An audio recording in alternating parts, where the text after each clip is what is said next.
Hi everyone. Today I am sitting with Aryan, who's bagged a rank of 253 in Clat 2024. Aryan, first thing first, how does it feel to secure a rank like this? It feels great. I certainly did not expect it, considering that I actually gave Clat in 2023 as well. And in that, because I was, studying for engineering as well. So I did not get that great of a rank, and the paper was difficult as well last year. So I only got a rank of 1036, and I'm Okay. currently studying in RGN as well. Yeah. And so I gave this CLAT exam while studying in RGN only, and I just gave it for. Makes a lot of sense. I think there are too many factors into play because last year you were, as you mentioned, you were also preparing for engineering. Then you also gave Mhm. CLAT, got into RGNUL, then reappeared for CLAT this time. So, what do you think is different from last year that you is it the factor of engineering that was not into play this year, or is it something else that you probably got a better rank this year See, if we compare to CLAT 2023? See, there are multiple factors for this. First and foremost, of course, the engineering factor comes into play. I had Yeah. taken science stream in my 12th, and I had to prepare for board exams as well. And Yeah. science is obviously difficult, so it plays a lot of pressure on me.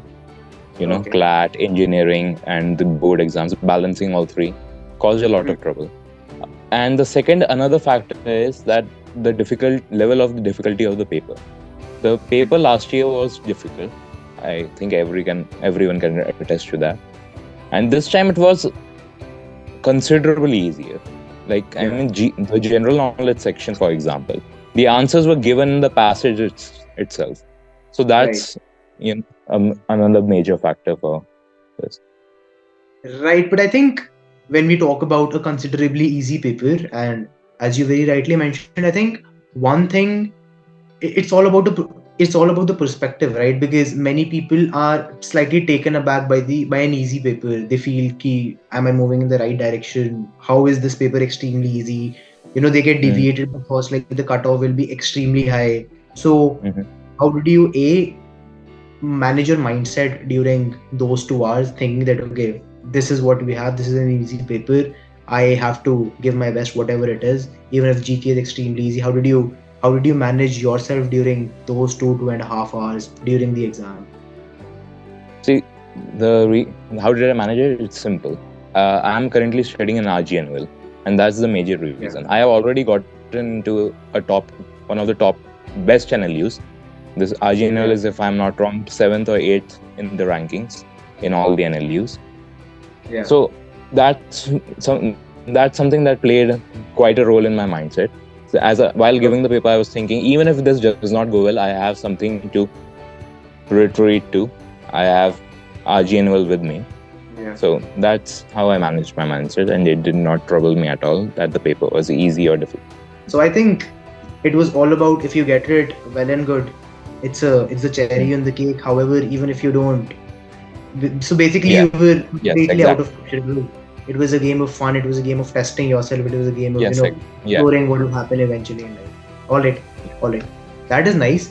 But because as you said that you were studying in RGNUL, so because I'm also assuming going into college, the college brings along many different facets. One is the college academics. Second is, the atmosphere of the college where you're exposed to different co-curricular activities, mooting, debating, all of that. And see, in college, obviously, there's a thing that you have to enjoy yourself, right? So, Yeah. how do you think you managed the aspect of managing your college life as well as ensuring that there's a decent amount of balance when it comes to your CLAT preparation? See, I was already aware of the basic principles that as to what I had to improve upon while giving CLAT. I basically dedicated, I believe, only 2 hours, 3 hours to CLAT at most per day, Okay. and I mostly involved myself in college activities. I gave the freshers moot, and I secured a very good team rank in that. I also Okay. participated in NLU Jodhpur's Sports Fest, Yuvada, in chess, and Yeah. I also participated in multiple parliamentary debates. So it's not like I was just studying for CLAT or just studying for the college. I basically had to manage all all of these things, the extracurricular activities, the academics as well. But as I'm from science background, this BA and this thing's considerably easier to me compared to science, and so it did not lay that much stress on me. All right, that makes a lot of sense. But in terms of, and being from a science background myself, I understand, science is more about either it's right or either it's wrong, being very objective. If you apply Mm-hmm. the formula to the core, you apply it. Even if you make a very small calculation error, you're you're haywire, right? And when it comes to law, I think the first thing that we are taught in the law school is there's nothing called as right or wrong. It's all about how you argue, how you persuade. But if we keep that aside for a moment, what do you think that when it comes to CLAT preparation, when it comes to these law entrance test preparation, how important does mentorship come into play, more so when someone is from probably science background, when schools do not focus as much on competitive exams as much as they focus on board studies, as you've already mentioned. See, mentorship, in my opinion, plays a very big role in Yeah. securing a good rank in CLAT. The reason for that is when I first started, giving mocks as that, I did not have any mentor. I was basically using the coaching material given to me by a variety of institutes, Mhm. and I did not have any mentor figure for me in order not know anyone who had given CLAT. So I was basically in this on my own. And in my first mock, I blew it up completely.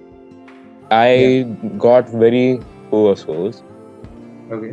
mostly in the mathematics, surprisingly in the mathematics department, because the maths in it is a little different compared to what I was used to at the time. And obviously, general knowledge, I was not ready for that at all. The myriad of topics that came up in the general knowledge section was also something I was not prepared for. Okay. So, and even until I met Mudit sir, for example, he was a great mentor figure for me. So, until I met him, I was scoring scores below 60 on average. And after meeting him, after getting guidance for him, I was able to propel myself from 60 on average to 90, 95 on average. Now, some people would argue, then how did you get 1036 rank in CLAT?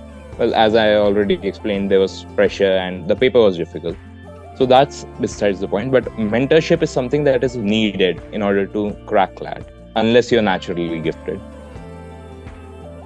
Right. I think a few things to unpack here. One is that sometimes mentorship rather becomes imperative. So, as you mentioned, if you're not God gifted, if you do not Mm. have the intellect to solve the paper, B, if you are calm, and C, if you can make a strategy for yourself, which is extremely difficult, then you can probably surpass mentorship. However, in a highly competitive atmosphere, when most of the people are going after coachings, and they have some sort of mentorship which is being given to them, right guidance, I think, plays a crucial role, because many people you kind of divert. Many people do not understand as to how to guide, what to guide, where to guide. But as you mentioned, Mudit sir and people at Study Anke themselves are the people who belong to national law universities. They've seen, they've tested, and they've gone through the entire process. I think then it makes a huge difference. When it comes to Yes, I completely strategy, agree. tell us how probably you, along with your mentors here, strategized with respect to how to solve a mock or how to solve a paper, or as you said, how to manage probably your stress levels, how to keep your calm during the exam time. So something I used to do before I got mentorship from Mudit sir was that I used to attempt legal first, then English, then logical, then general knowledge, then mathematics. What this did was that I was continuously reading passages, and it stunted my brain. Like my brain literally shut down when I got to the logical reasoning section, and that is why I got very poor scores. So that's Right. why I was surprised when Mudit sir told me that this did not come into my brain, because it's common sense that you shouldn't do lengthy sections, consequently. So he told me that I should start with whatever is my strong point, then go to GK, then second strongest, then mathematics, and then the final one. And this Yeah. propelled my scores majorly. Like this alone gave me a 10 to 15 score increase because it Yeah. did not put that much pressure on my brain. Yeah. So I that's think one. mentorship becomes extremely important in an exam like Clat or A-Lit for that matter, because it's a very personalized thing. Because what he told you is completely different to what he told me. Because Hmm. all of it is a very personalized thing, right? What works for you might not work for me. However, someone who's gone through this journey, someone who's actually, or a professional seasoned mentor is the one who can tell, okay, this should work for this aspirant, and this might not work for this aspirant. But I think one thing which everyone might be eager to hear out is that you will be looked upon by the people who are droppers, who might as well be appearing for Clat 2025, who might have missed their shot for XYZ reason this time. So what is something that you'd probably suggest, especially droppers, because they've they face the blood ones, and they're going after it, they're all in, the stakes are slightly higher for them. So what do you think are the considerations that probably a dropper can keep in mind, and what all are the things that can help them strategize better? As far as droppers are concerned, I think that since they do not have any external pressures like I did, such as the board exams, or this time like the academic, college academics and extracurricular activities, they should do general knowledge daily. That's an obvious one. And that's something that I actually did not do when Okay. I first gave Clat. So that's one thing they should do upon. Second thing is, I would recommend droppers to not overload. Do not try to do everything in one day. Do not be Yeah. like, I'm studying 12 hours for Clat, because Clat is not something you need 12 hours for per day. It's not a UPSC or board exam, science exam, or JE or NEET. It's not something like that. What it needs is common sense, reason, logic. That's what is required in it. You do general knowledge daily, you practice your passages, you maintain your reading speed, and practice mathematics once in a while. That is enough. Do not overload it. Do not be like, I will do everything. I will complete all English passages in my, compendium or whatever, what do you call it, reference book. I will complete every single question in that. Never do that. That will never, it will hinder your progress, in fact. Yeah, that makes a lot of sense, because you have to balance your time, because you were a part of the institute, so you were like, okay, I'll give 2 to 3, maybe 4 hours for Clat. However, if you're sitting at home and if you're targeting Clat, there's a possibility that you would want to give in everything that you have, probably study a lot for Clat, and it might lose out on balance. So what would you suggest, what would be for you, according to you, what would be a good strategy or a good frequency when it comes to giving of mocks? How many mocks, and the way to analyze it is something that you will consider appropriate? I would suggest giving one mock per week. That's what I would suggest. Okay. The reason for that is, see, because if you give them like 3 mocks a week, there's a chance you will not see any improvement. Yeah. Right. Hmm. And you will, as you give consecutively, you give mocks. You give one mock on Monday, then another on Wednesday. You will not only will you tire yourself out. Another thing that will happen is that you will feel disappointed that you might get 1 or 2 score up, or you may get 1 or 2 score below, and it will disappoint you in the end, and you will feel miserable, and you will be like, what am I doing? I took a drop here and yet I can't still do anything. So I think that the mocks should be frequent, but they should not be too frequent. So once, Okay. maybe twice a week, if you feel like Yeah. I need to give more mocks, but I would not recommend going over that limit. Yeah. So I think the point that we're trying to drive home is give mocks, but analyze them even better. Give Yeah. give mocks like incessantly. However, ensure that A, you analyze them, and B, you, after analyzing them, try to probably rectify your mistakes, so that at least the next time or the next week, as You do Aryan not pointed repeat that. to, yeah, you don't repeat that, you improve on your mistake. All right, that is great, Aryan. Aryan, before we call it a day, at at the rank that you're having, which college are you anticipating, and what all are your expectations from the college now that you've been through Ragnul for a while? What do you expect from the next law school that you'll be joining? Uh, I have gotten the rank of 253, and based on the previous year cutoff and whatnot, I am expecting NUJS West Bengal.